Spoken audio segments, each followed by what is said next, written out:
I should reword that. Yeah. Oh boy, we are gonna get. We're gonna get This us, might get us some attention, which is good, but we get well, us into trouble. Welcome to the Brothers of Destruction podcast, where we break down all the latest WWE action. From epic rivalries to shocking twists, we've got the full breakdown.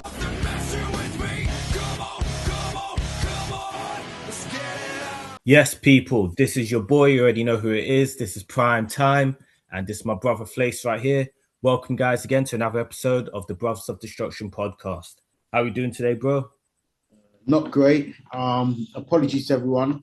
This episode was meant to have been done yesterday, but I've had a bug the last 24, 48 hours, which has wiped me out, if I'm being honest. So even now, I'm not great, but I'm a hell of a lot better than I was yesterday. So, yeah, we'll come on today and chop it up. But yeah, apologies because this was meant to have been done out yesterday.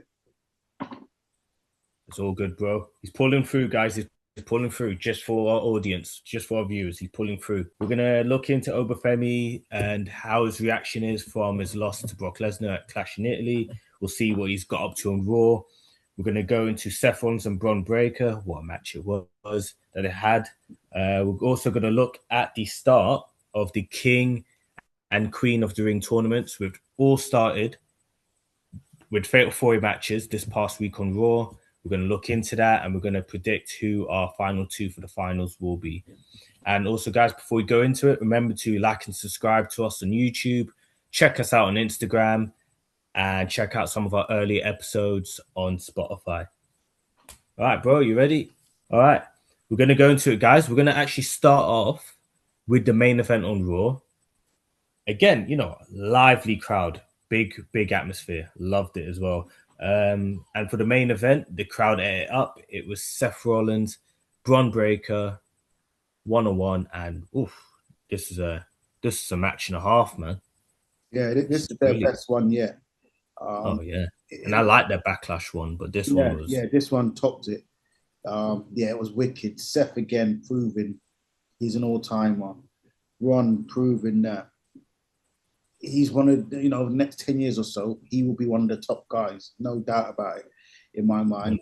Future. These two gave one of the best Raw main events we've seen in a long time.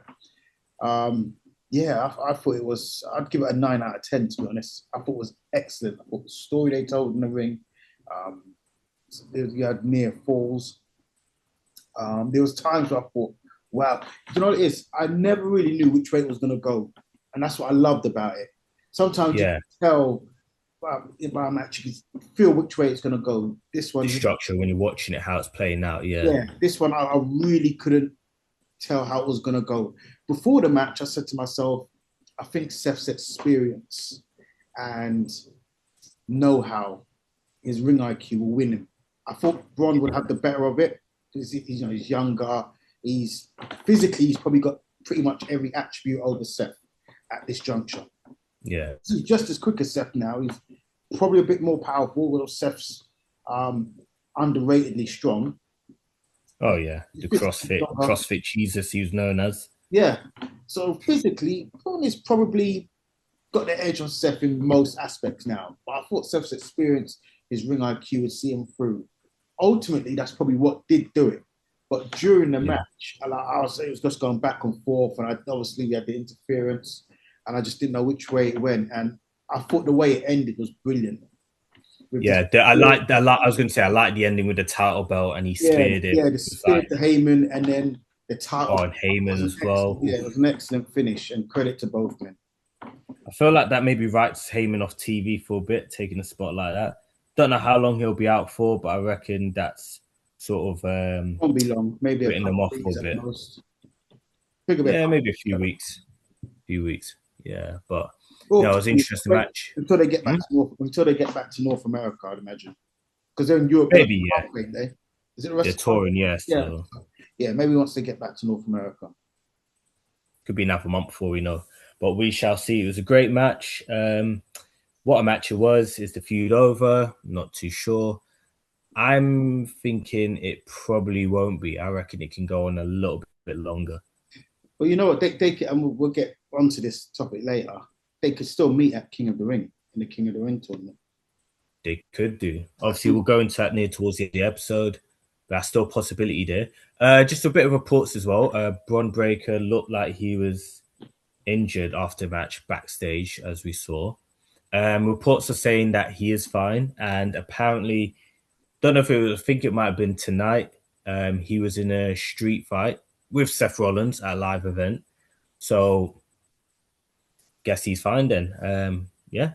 Let's hope so, because Bron at the moment he's on fire, to be honest. Yeah, you don't want to have an injury slowing his momentum down. Yeah, he reminds me so much of his uncle and his father in the fact. And to be fair, he's not as big as those guys. Those guys were huge, but he's got their athleticism and their intensity. And he can move around as well. Not that they couldn't move around, but I think Scott Steiner's obviously got older with the muscle mass. He's slowed down. I'm talking about the Steiner brothers sort of during the early mid-90s. Oh, the peak run, at their physical pomp. He reminds me so much of those two. It's unreal. No, yeah. That's the thing. And that's a nice little throwback there as well. And he is definitely one for the future. He could possibly be future King of the Ring. I'm not sure he's as good. What I say is I'm not sure he's quite as good a mat wrestler as either of those two guys, particularly Scott. In terms of pure wrestling, wrestling technician. Did he do wrestling in school, in college? Who's that? Bron, yeah. I know he played American football. Yeah. I'm not sure. I'm sure he would have some sort of background in wrestling. I'd be amazed if he must have, yeah. But those two technically, particularly Scott Steiner, was absolutely superb. But sort of physically, he reminds me of those two a lot. Oh, good. No, yeah. Chip off the old block. And we'll go, speaking of chip off the old block, talking about families, we are going into what seems like the Bloodline back again. Bloodline storyline back again. I know some people are a bit skeptical online about it, like rehashing the story, recycling it. But this is interesting now. Now, a lot of people, I think, might be debating this. Cousin of ours, we know, obviously, has chimed in and said as well, same thing. Has this ruined Jacob Fatu? Or is it too early to say? He's come out, he's acknowledged Roman Reigns, but I think there's more to it. It depends how this plays out. At first, I thought, once Roman beat him, I thought no, because it just doesn't make sense for Jacob's character. But at the same time, I also think it would do Jacob's character wrong if he went against his word. I think Jacob's character, he is a man of his word. So I think... And his family as well. They shook hands on it before the match as well. Exactly. So because he lost, I think it then made sense for him to acknowledge Reigns. If he's going to fall in line and be like a Jay or a Jimmy, then I think that goes against his character. If he's not in there for something more, maybe i.e. tearing it from the inside out, which is my theory, then that would make sense. If he's going to take things up or to tear it apart, then I think that would make sense. And it would interesting.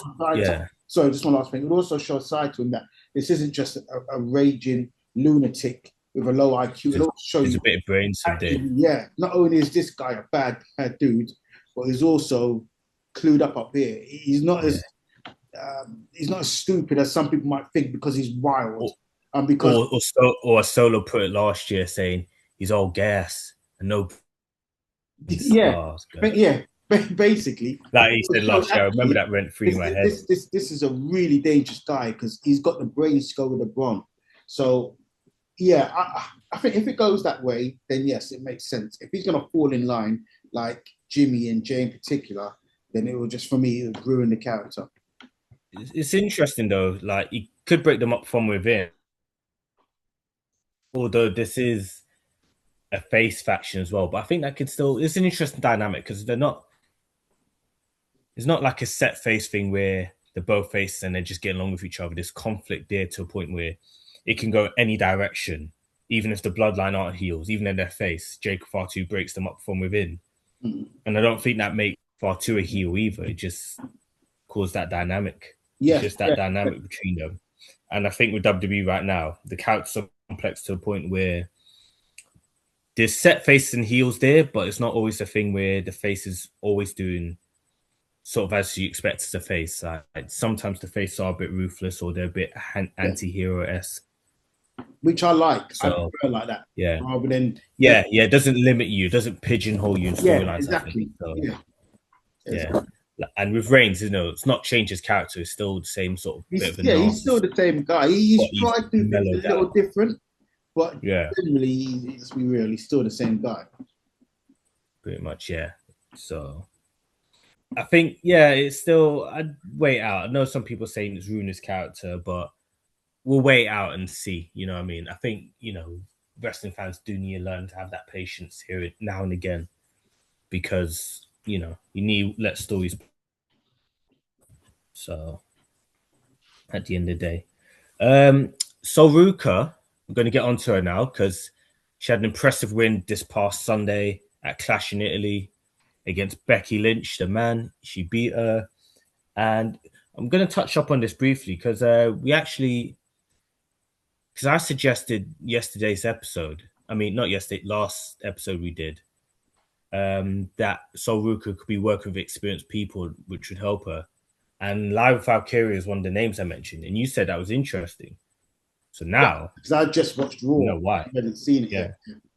So you saw Raw and she was backstage. So it looks like them two are going to have a match. And I think that's probably one of the best matches you can do for Soruka, as in the first title reign or first title match of her reign.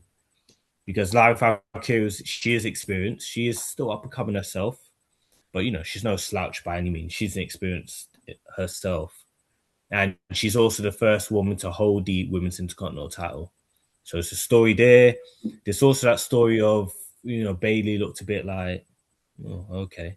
Well, thought we had our own plans for a tag belt. So she might be getting a bit jealous. There might be tension there. So, this could go in an interesting direction. Bayley could end up challenging Soul as well. Bayley's another one. I can't believe I didn't mention her. Experienced person at ring, Soul can work with. So I think it's probably the perfect opponent for her first title defense. Either one of them two, really, I'd say. Either one. Bayley might be probably first choice because of the experience, but either one I think would be brilliant. But I think her and Live could make magic in the ring. I really do. I think their styles, certain styles just gel. I think their styles will complement each other, yeah. Yeah. I think their styles could just mesh really well together. Potentially, yeah. Obviously, we'll see how it plays out, but I think that's a possibility, definitely. I think they could do. I'm a big fan of Live Valkyria in the ring. We both are. Same, yeah. I'm looking, when it happens down the line, I'll be really looking forward to it. And again, the story with Bayley as well, which will probably then means that if and when Soul retains against Lyra, she'll probably then move on to fighting Bayley, which again, I think will be wicked for her development. And then could be a triple threat after that. Never know. Could have Soul tied up, like her creative plans. You could have her tied up for the next 4 or 5 months, just involved. Potentially, see if she holds it that long till then, but you never know. It could play out like that with them two. Maybe Becky gets a rematch. She could face someone like a Natalia as well in there. Maybe Roxanne Perez or Raquel Rodriguez goes after her. You never know. Yeah. It's definitely possibilities there. Yeah, there's a lot. So. Yeah, there's a lot we could do with her, and she's entertaining to watch, and it'll be interesting to see her development as well on the main roster, especially with a title this early as well. I think we forget to mention how early she's won a main roster title. Yeah, which is surprising. So there might be that bit of added pressure at the start. Mm-hmm. Might be a bit of added pressure at the start. We'll see how she handles it. Long term, she'll be better for it. She'll be better. I know it's come early. That's think so. But I think long term, she'll be better for it. A bit like Jade. Jade's run came initially. I said it came a bit early, but actually, you can see she's probably been better. Yeah. Yes, sometimes it's a case of I think it's a vote of confidence. Them putting a title on you, then mentally maybe it could work either way. Mentally gets your confidence up, and you're like, okay, they see me as a big deal. And then other ways, maybe there could be a bit of pressure early on. Can't manage it. I hope she does because I'm entertained by her. she scares me in the ring sometimes with some of her moves, but I'm hoping, she succeeds because she's very talented in the ring. Yeah, And as Michael Cole says, like a leader. She's very much like me. I think she'll be fine. I think she'll just run with it. Yeah. I think she'll progress well, like working with some of the women on the roster. So some talented women on the roster, by the way. So we need to have I think we need to have an episode as well, and just in that topic, like who's going to be the next big female star? Like, you know, if you got Rhea Ripley right now, who's next in line? Yeah, actually, we'll do that. Actually, we'll do that. Well, yeah, exactly. Yeah, there you go. Creative genius idea, top of our heads. You know, I'll give you a bit of credit for that idea as well. Primetime Heyman. Yeah, who? You're Paul Heyman. No, you Primetime Heyman. Primetime Heyman. Love that. Creative. You know, love that. Well, he's a good line in that aspect as well, but I'm not, so I can't BS my way out of certain things that Heyman does. But yeah, that man's a genius. And shout out Paul Heyman as well. Speedy recovery from that spear he's taken. We'll see when he's back. Could be back with the Vision. Could be back with a certain beast. Who knows? But staying on the topic of the women's roster, we're going to look at the women's side, of the Queen of the Ring tournament. So, I'm glad they brought the King of the Ring, Queen of the Ring back as well. I'm glad they brought that back because I am entertained with these tournaments as well. Certain matchups you get as well in there, who ends up winning. And the thing now of whoever wins gets the title match at SummerSlam kind of adds to it as well. A bit more incentive rather than whoever wins it becomes, having a king gimmick and, drags out. So I'm interested in this. So the first, I didn't even know these were Fatal 4-Ways, by the way. But the first one, Lash legend Julia, who got a great reaction. IYO SKY, and remind me, Lash legend Julia, IYO SKY, and who else? Oh, Roxanne Perez. Yeah, of course. Yeah. So entertaining Fatal 4-Way, good dynamic, all 4 women in there. IYO SKY picks the win, which, she's probably a favorite going into the match. Looking at the crowd reaction she got, the big reaction she got, it's a bit of a shame Julia was the one that got pinned. Yeah, maybe they didn't anticipate Julia was going to get that type of reaction, but you also got to remember her history in Europe. I didn't realize she had that much of a link with Italy, but, working in a family's restaurant. Yeah, I don't know. Has she got a link with Italy in particular? Yeah, apparently she worked in a family's restaurant for years over in Italy. Well, see, that would make sense. I know Europe as a whole, she does have quite a lot of history here. So, yeah, maybe they underestimated that impact. But it was a shame for her. But, listen, I thought she performed well, Julia. Oh, yeah. Performance. I thought all 4 women did well. I expected IYO to win. And going on... Yeah, I think she has to be an early favourite, like maybe for the women's. Yeah, because I'll say it right now. Obviously, we're going to make our predictions for the final 2 for me tournament. For me, for the women, I've got IYO SKY making the final on one side, and I've got Charlotte making the final. You. The final. That was my 2 pick. Yeah, that was my picks. Yeah, Charlotte versus IYO in the final. That's a brilliant match as well for final as well. That was my picks.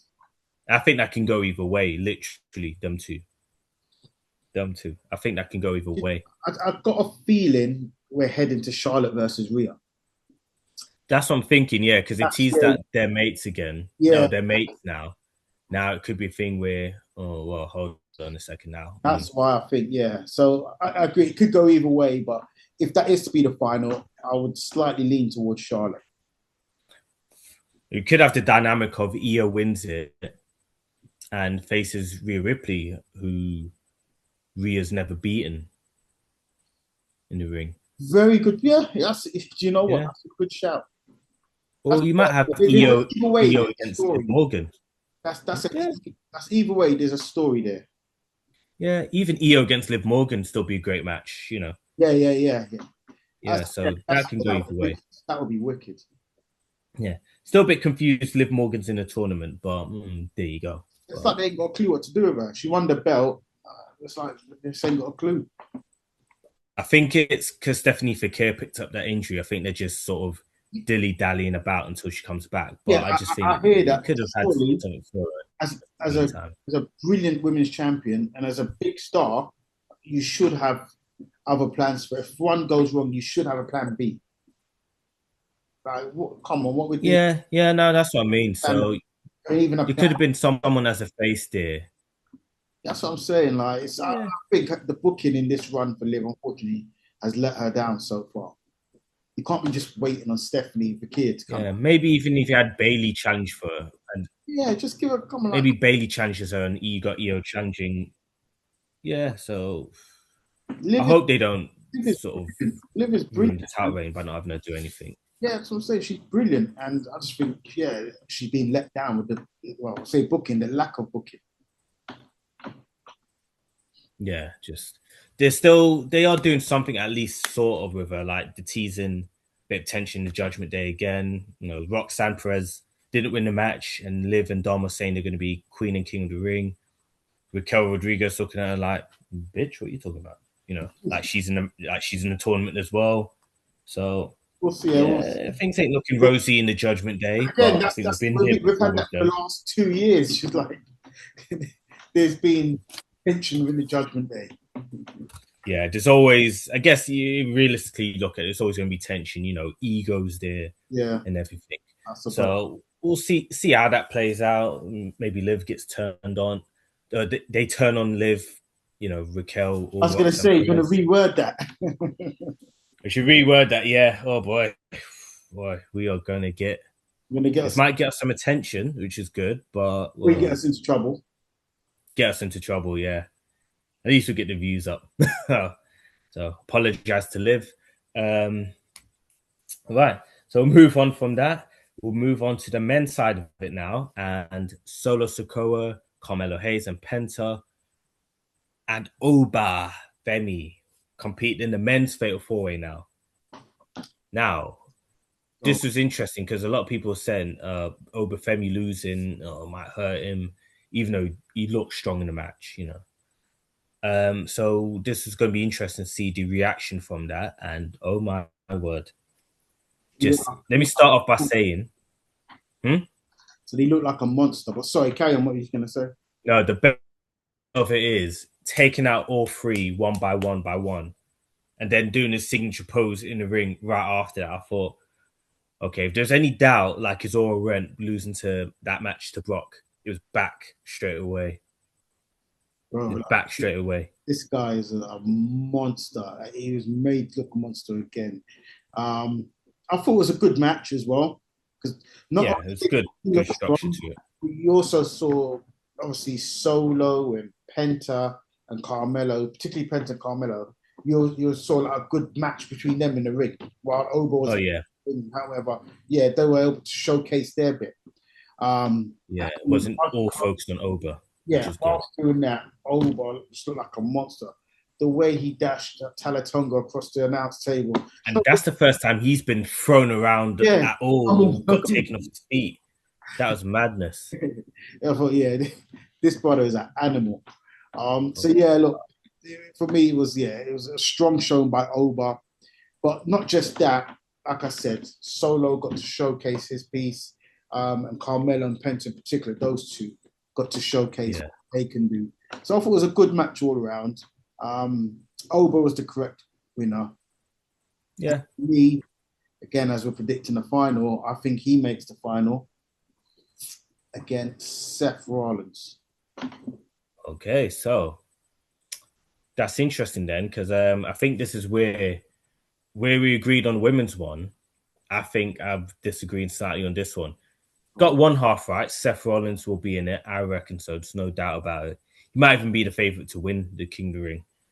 But I think the person on the other side of it will be Bron Breakker. I wouldn't completely dismiss that. And I think you have Bron Breakker and Seth Rollins.